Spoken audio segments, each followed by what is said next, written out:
We're going to talk for a little bit today about what God is doing in some places around the world. Perhaps sometimes it's easy for you and I to forget that God is very active in places even far beyond Lincoln, Nebraska, and that the Holy Spirit is moving even as we speak in the lives of people all around the world. And so we're going to have opportunity even this morning to take a look at 3 different sections of the world and be able to hear about some things that God is doing. There's nothing more exciting for those of you who have participated before than short-term mission trips and being able just to go to the mission field, to be able to see firsthand what God is doing in another part of the world. And many of you have done that. And we trust and pray in the years ahead that we'll be able to take scores of you on short-term trips.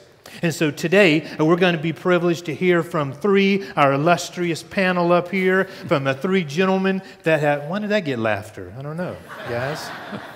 But we're going to get to hear from 3 men that have recently been on some short-term mission trips. And we're going to have opportunity to hear from them about what God is doing in that Central Asia area and our Central America, as well as South America, as well as East Asia, and again, hear about some things that he is doing. So this morning, Galen Schweitzer is going to take some opportunity to be able to talk with you. And Galen, he's the chairman of our deacon team, as well as working here part-time on staff and helping to keep things running around here along with Fred. And we appreciate Galen so much. Many of you have gotten to know Mozart Dixon, and working with our college, our young adult ministry. And so he's going to be sharing, and then everybody knows Pastor Steve, and working with our teens. And again, each of these guys had opportunity to be able to take some trips and to be able just to see what God is doing to some neat things. One of the unique things, Steve, I know about your trip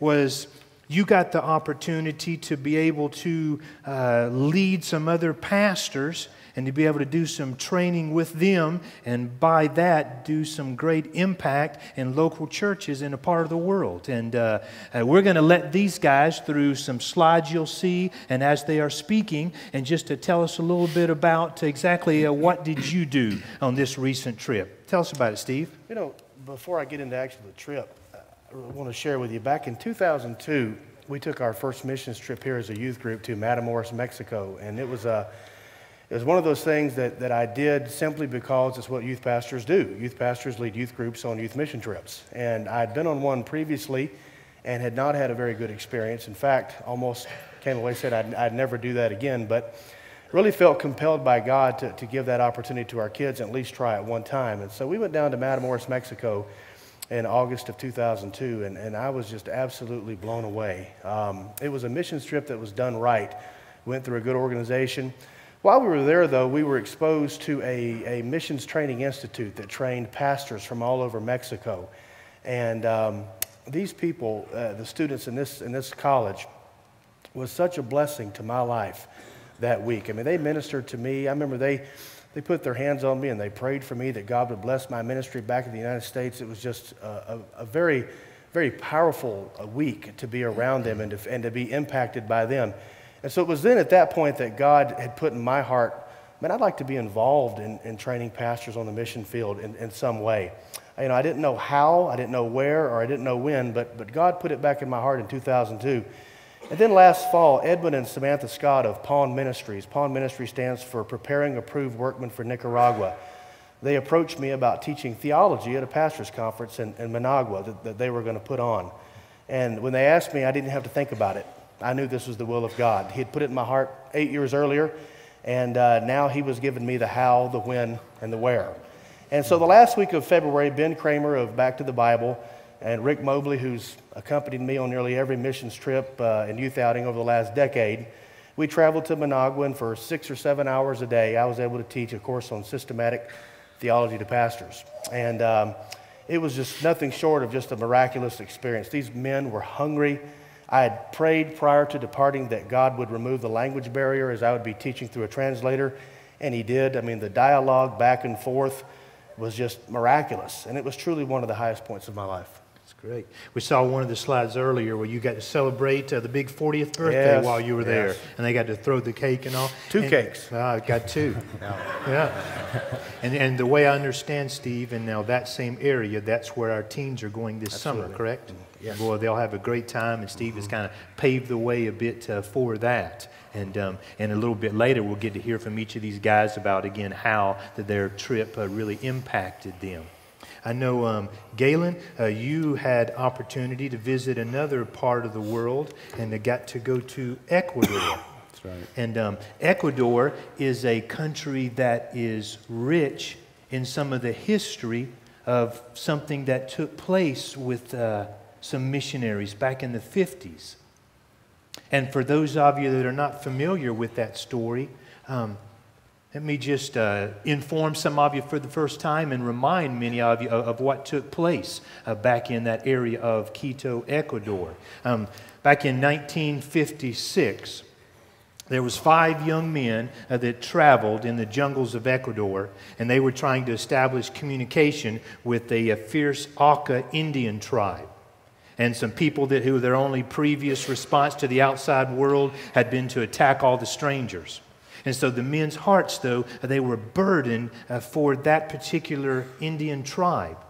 And so they sought to befriend them, and they sought to spread the gospel to them. History tells us about how those 5 missionaries, they began by making contact with the Aucas from their airplane. And so they used a loudspeaker and a basket to pass down gifts to them. And then after several months of that, the men decided to build a base a short distance from the Indian village along the Cure River. And so the missionaries, they were approached eventually by a small group from the tribe, and they even gave them an airplane ride to one of those natives. They just called him George.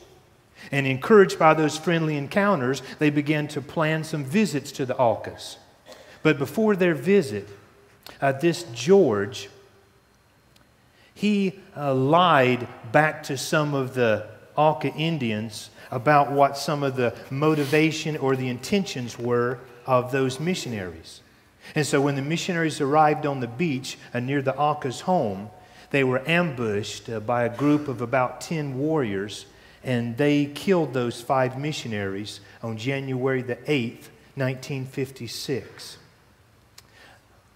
One of the amazing parts of the story, though, is that after the deaths of their husbands, the wives of those 5 missionaries began working with the Auca Indians and continuing to share the gospel with them, to the point that in the years that followed, many in the tribe were converted to Christianity.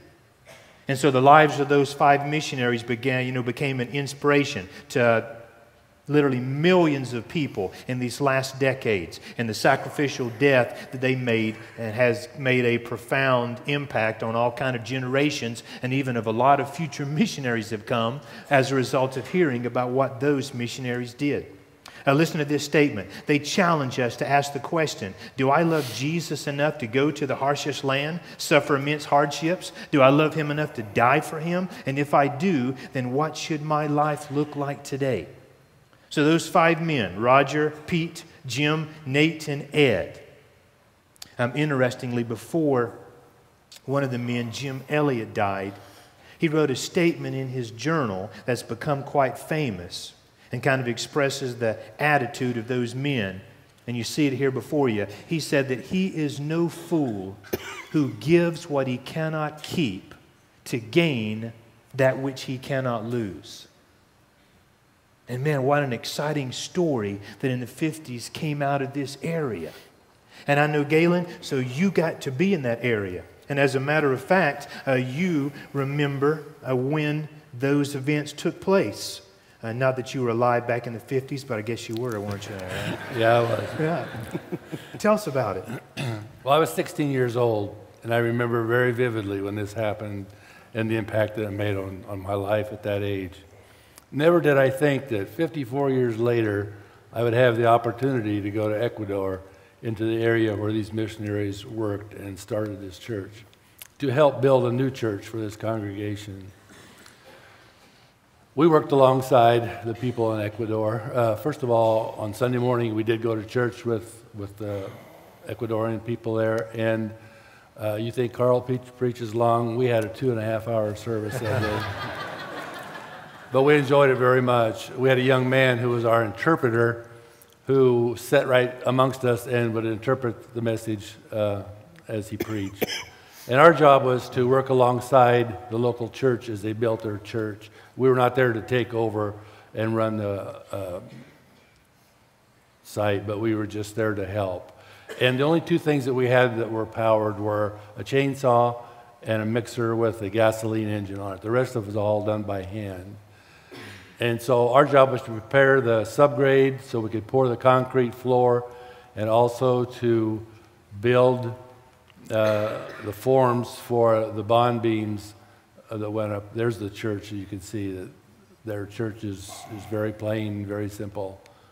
And but our project was to build the forms for the bond beams that went up to support the roof. And this is the way it looked when we came. They started this project 1 year ago and got as far as having the pillars poured up. You can see that we did pour some concrete there, and then we were in the process of building the forms. All the materials came out of the jungle. They cut their lumber ahead of time. They had it cut. They had small trees cut for the bracing, and it was our job to help build those forms and to pour the concrete. It was very hot, and but we enjoyed working with them. They're a very God-fearing, very God-loving people. We did spend one evening at the river just to cool off, which helped us tremendously that day. It was really hot. As we built the forms, we ran out of lumber. We were short lumber. Well, that was no problem. We just seen this young man head for the jungle. He dropped a tree, and with his chainsaw, he cut the lumber. It was very precise. It was 15 inches tall, 3/4 inches thick, and 16 feet long. He did this all freehand. No lines on it at all. He was only 25 years old. Who needs Menards and Home Depot? That's right. This picture here is a picture of the pastor, his wife, and the gentleman in the blue shirt was one of the men who helped bury the 5 missionaries on the sandbar in the river. He was 19 years old at that time. Wow. And so that was very moving. We got to see Nate Saint's home where they lived. They remodeled it to preserve it. This is the kitchen originally, the way it was back then, where they found out when their husbands were murdered. This is the home that the McCulleys lived in back in the jungle. Walked back there to take this picture. There's not a lot left of it. Then this is the school that was built in honor of Edward McCulley. They think very highly of Edward McCulley and his wife in that area. Picture of the children. The children love to have their picture taken. And as we left, the pastor wrote us a letter to take with us. And I'd like to read the last paragraph of the letter. We ask that you pray for our church, for the young children and the adults, that we continue to grow spiritually in the walk with the Lord and firm until the end. They're very concerned about their families. They're very family-oriented and take care of each other very well. Wow, great. And I know that had to have been an exciting time. It was. Just like I said, being there in the footsteps of some of those great men that had given their lives in that same area. Fantastic. Now, Mo, you had the opportunity to go on a trip too. Kind of maybe the uniqueness of your trip was that you were able to go to some place that is not quite as open culturally to the gospel as we enjoy around here. And take some time to tell us a little bit about what you did there. Sure. My wife and I led a small group of people out to East Asia to minister with the gospel. Part of the circumstance going over there was, like he said, it wasn't. They don't accept Christianity as like most countries do. It's not that you can't be a Christian, but it's more so that you can't proselytize, so you can't do evangelism or share the gospel with people, and you're not allowed to gather in like a large group like we are today there. And so prior to going, my wife and I had to delete everything out of our phones that had to do with Jesus. We had to cover our Bibles, and we also had a short seminar on code language that we had to use in public places like subways and restaurants and that kind of thing when we're talking about Jesus or God or prayer and just the different things that we get to talk to freely about here in the States. Two of the students, we took 2 students with us that are both freshmen in college, one of which just came to know the Lord like 6 months ago, so you can only imagine how much God grew him through this process.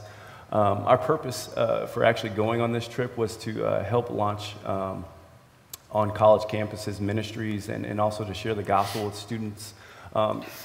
It's not kind of just a crazy accident that these people's eyes are blacked out. It's actually to protect these students because had the government found out that they were even talking to us about the gospel, they could possibly go to prison for that. And so I blanked out their eyes to kind of protect their identities.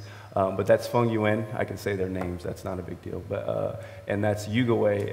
And those 2 students were the students that we met on the first day we were there on campus. And this was a campus that hadn't been reached yet. The gospel hadn't been presented to any students there yet. And we also met a guy named Lin, who was my personal favorite student of the whole trip. He hung out with me for 2 days straight. And the next day after meeting him and those other 2 students, we were able to share the gospel with them over lunch. We spent probably the next hour or 2 hours just presenting the gospel in a very thorough way so they can understand it. He spoke very clear English, so that was helpful. And out of the students that we talked to, actually, Feng Yuan was probably the most interested in the gospel, and so we were able to give her contact information over to another missionary that was already there, that lived there, so they can follow up with her, and hopefully she'll come to Christ, is our prayer. We also met with a large group of other students. There were about 10 of them from a law school. That's Mark. And it was a beautiful deal because it was our last day as far as visiting college students while we were there. And so we were sitting at a dinner table with about 10 students, all in law school. So it's like their best and brightest students of the country. And we were able to share the gospel with all of these students. One student in particular sticks out from that particular dinner. Her name is Leo. And the reason why she sticks out is because when we asked her the question whether or not she knew anything about Jesus or Christianity at all, she said that her roommate was a Christian. So God had already kind of been working in this girl's life already, because she completely lit up when we mentioned Jesus. And she was like, my roommate is distinctly different since she's converted to Christianity. There's things in her life that is completely different, completely contrary to what even our cultural standards are. And Leo is the one on the far right there in that picture.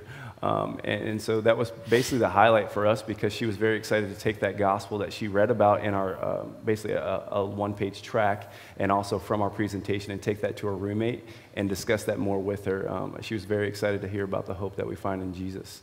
And so, yeah, we did some sightseeing and that kind of thing where we were, but the biggest highlight was to be able to share the gospel with these students. That's great. And again, it's probably far too easy for us to forget that there are a lot of places right now where you can't take advantage of the freedoms like we have today. But what an exciting, man, to be able to share that, with some people, to be able to, even under those circumstances, to be able to share. And by the way, even as we're talking this morning, and as you are hearing from these guys, we want to encourage ourselves, about the idea of missions and about doing more. We're talking about opportunities that these guys had to go to another country. Obviously, God has put all of us on a mission field also right around here. And we're emphasizing today the need to be able to share, and to be able to share in the gospel no matter where God has placed you. I like what I heard one pastor say at an earlier point in my life when he asked the question, how far do you have to go to be a missionary? And his answer was, you have to go outside of yourself. And that's about as far as you have to go. And that's good for each of us. Hey, I would encourage you, even as we're focusing on missions today, for you to think in terms of praying more for our missionaries, about considering being able to go at some point and to go on a short-term mission trip. All of us have opportunity to be able to give. I hope that you are thinking more about missions. One of the things that we put in the bulletin today was a listing of all of our missionaries. I hope that you will take that home, that you will get to know some of the missionaries that you support here from Calvary, and that you will get to know those, make yourself familiar with where they are and a little bit about the ministry that they're doing. You can learn a lot more about our missionaries by checking out our mission board. How many of you know where our missionary board is?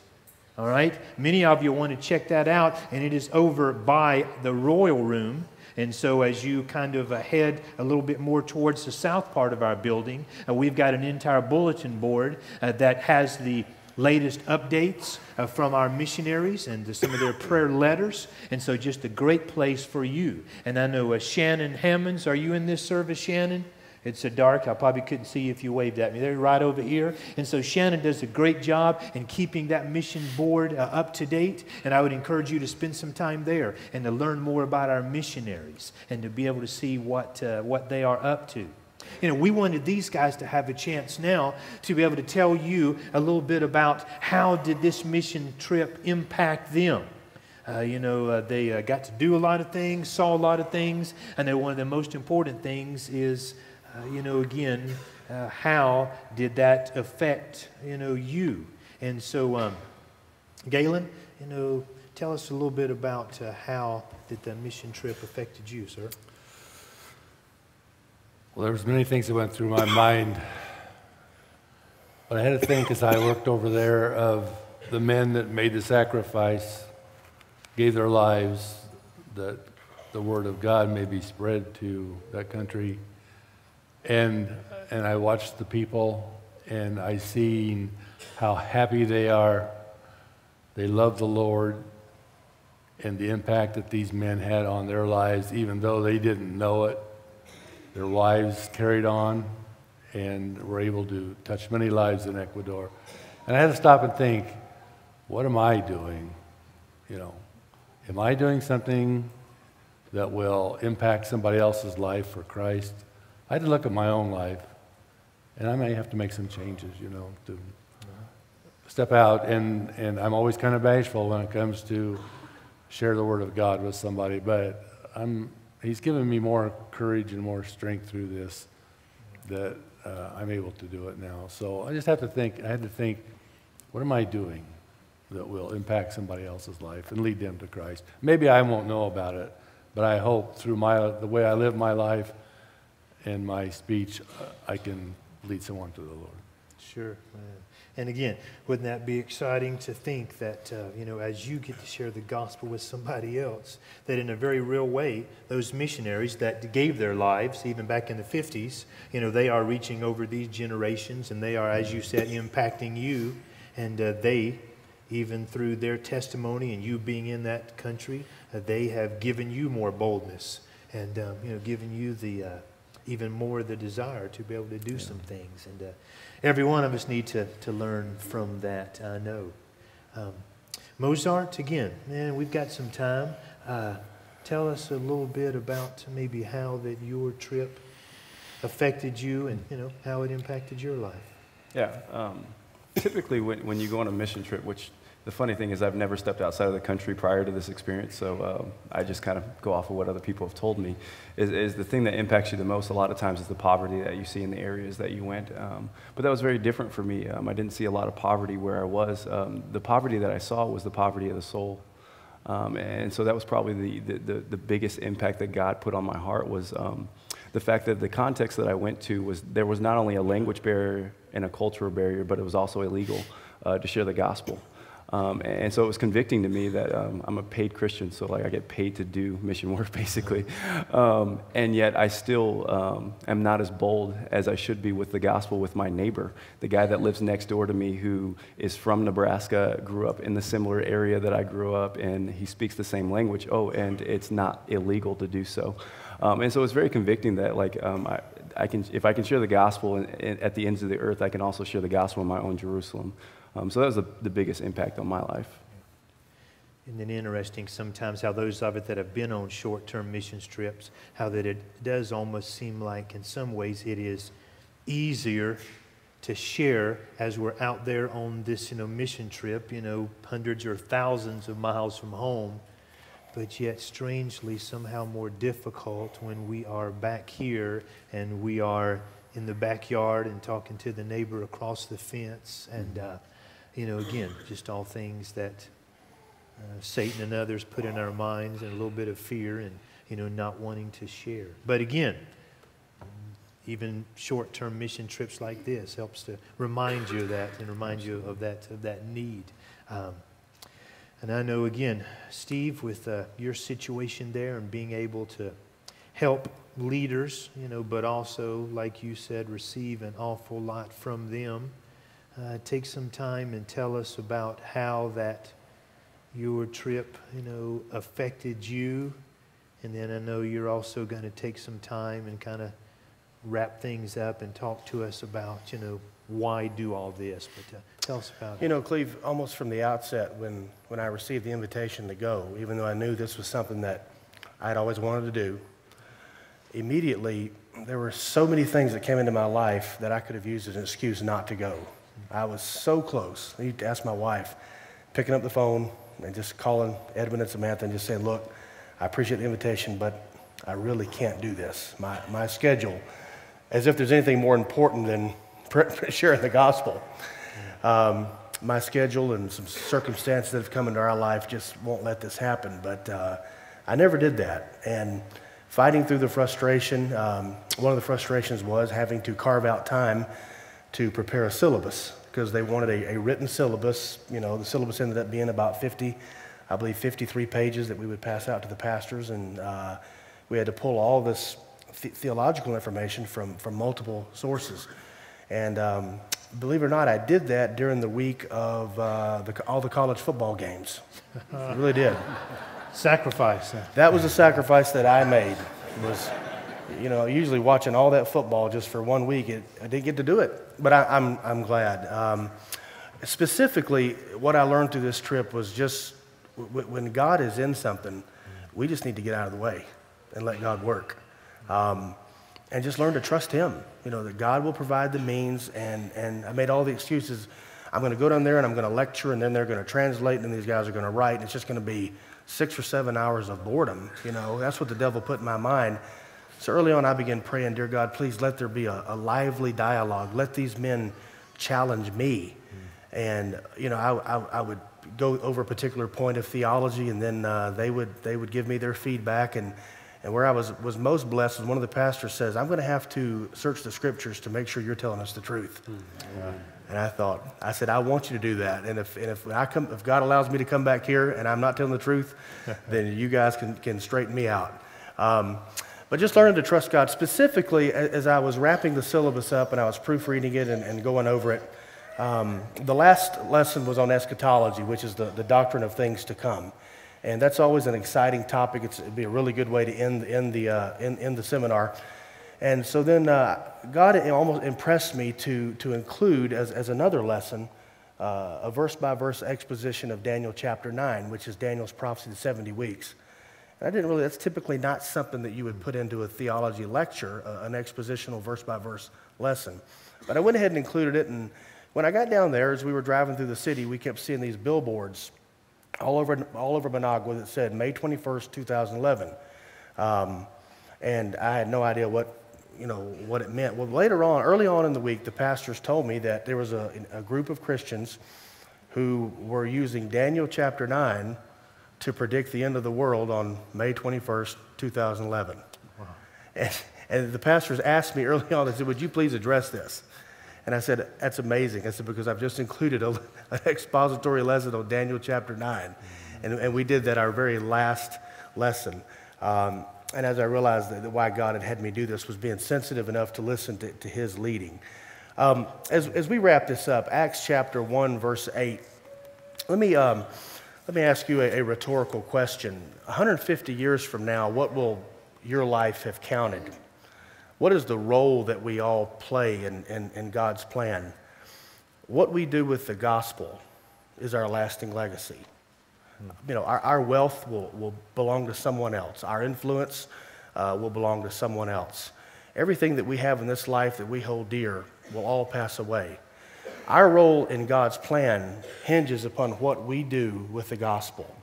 Acts chapter 1, verse 8, Jesus had spent 3.5 years in public ministry, and now He's been crucified and risen from the dead, and He is about to go back to heaven. So in Acts chapter 1, In verse 8, he says, "It is not for you to know the times or the epochs which the Father has fixed by his own authority, but you will receive power when the Holy Spirit has come upon you, and you shall be my witnesses, both in Jerusalem and in all Judea and in Samaria, and even to the remotest parts of the earth." Back in 2002, I was revitalized spiritually after taking our first mission trips. And what I have learned now, 7 mission trips later, is that when you go and commit yourself to the gospel, be it building a building that can be used for the gospel purposes like Galen did, or going and sharing the gospel with students in a country that is closed to the gospel, or going someplace to like Nicaragua, where you can spread the gospel freely and pastors are hungry and eager to learn. One of the things that is amazing is that we all get to share a part of God's plan. That is that we all have a unique role to play. And on 7 mission trips later, what I've learned is that you receive a blessing in far greater measure than you're able to give. That is, that when we go, I hope that we're able to be a blessing, but sometimes in such a short span of time, it's difficult to see how much of an impact we make. But one thing I know, I've never taken a missions trip to minister to the body of Christ in a foreign country that I did not walk away changed. I've never regretted any of the times and the days, the sacrifices that we've made. I've never regretted any of it, spreading the gospel in a foreign land. Now, many of you could go. In the future, hopefully, there'll be more opportunities for you, some of you to go, and if you can go, I would strongly encourage you to do so. However, you can also support the cause of missions worldwide through this local church. And you also, though, can share the same gospel that has transformed your life and with people that you come in contact with. Jesus said that you will be my witnesses. We all have unique ways of spreading the gospel, and there's always people in our life that God has allowed to be in our life purely for the purposes of sharing his word.